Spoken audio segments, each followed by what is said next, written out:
All right, guys, we're on Roots week number 12, day number 2. Passage for today is Deuteronomy 24:10 through 22.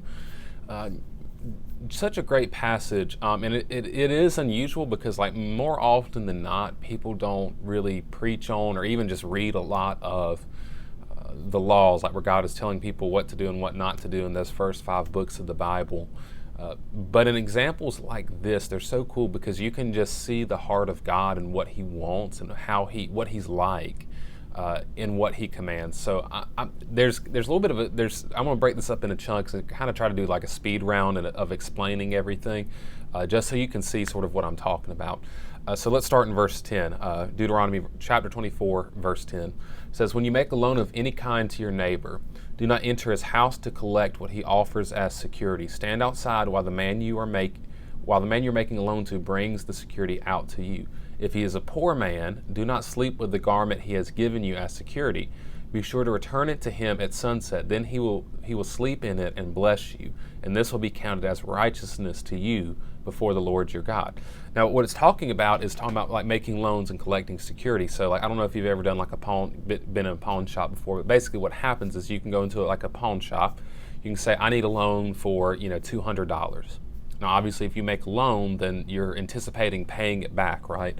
Well, to make sure that you're going to pay it back, the person who's making you the loan in the pawn shop is going to take something from you as sort of like, okay, I'm not going to give you this back until you pay me back. It's just a way to sort of keep you honest. So you might give him your watch or something like that. And so you take the $200, when you can pay it back, you pay it back, and he gives you your watch back. That's what security is. So what this is saying is that if you're making a loan, don't go into the person's house and look around and say, "Well, you ought to give me this, that, and the other," or anything like that. If it's a poor person, don't take, and he gives you his clothes, what he wears, don't keep that to yourself, but give that back to him before sunset so he has something to sleep with, something to cover up with, so that he'll thank God for you, and that'll be counted as righteousness. So what's the point there? If you're if you're making loans, like, be generous, like, be decent to the other person, especially if it's a poor and needy person. Next section in verse 14, it says, "Do not oppress a hired worker who is poor and needy, whether one of your Israelite brothers or one of the resident aliens in a town in your land." Resident aliens is really just, I don't know why they translate it that way. It basically just means a foreigner that's living among people, a non-Israelite that lives in the land. That's what it means, an immigrant, so to speak.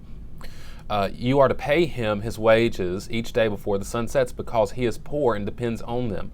Otherwise, he will cry out to the Lord against you, and you will be held guilty.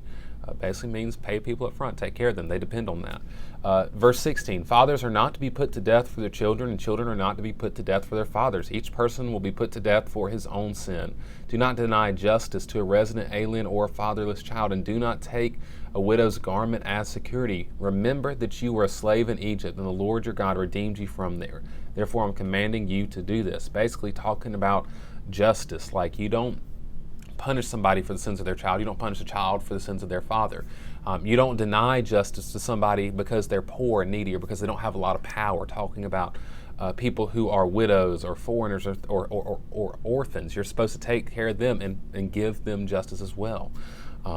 We keep on reading in verses 19 through 22. It says, "When you reap the harvest in your field, and you forget a sheaf in the field," that's like a sheaf, like a big stack of wheat, "do not go back to get it. It is to be left for the resident alien, the fatherless, and the widow, so that the Lord your God may bless you in all the works of your hands.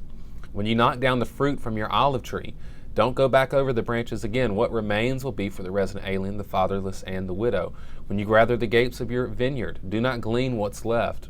What remains will be for the resident alien, the fatherless, and the widow. Remember that you were a slave in the land of Egypt. Therefore, I'm commanding you to do this." What it's getting at is when you harvest your food and there's a little bit left behind, don't go back and get it. Leave it for somebody who's poor to come by and get it. Now, I read all that to you, and I tried to explain it as quickly as possible because I want you to see God's heart. God is about justice. God is about taking care of people regardless of their social status. God is especially concerned for the people who are poor, who don't have the power or the means to take care of themselves. Make sure especially that you take care of them. God is about generosity. God is about all those things. All of this contributes to this idea of loving our neighbor as we love ourselves. That's why I sort of group the commandments like I did when it says, "Honor your father and mother, don't murder, don't steal, don't lie, don't don't covet.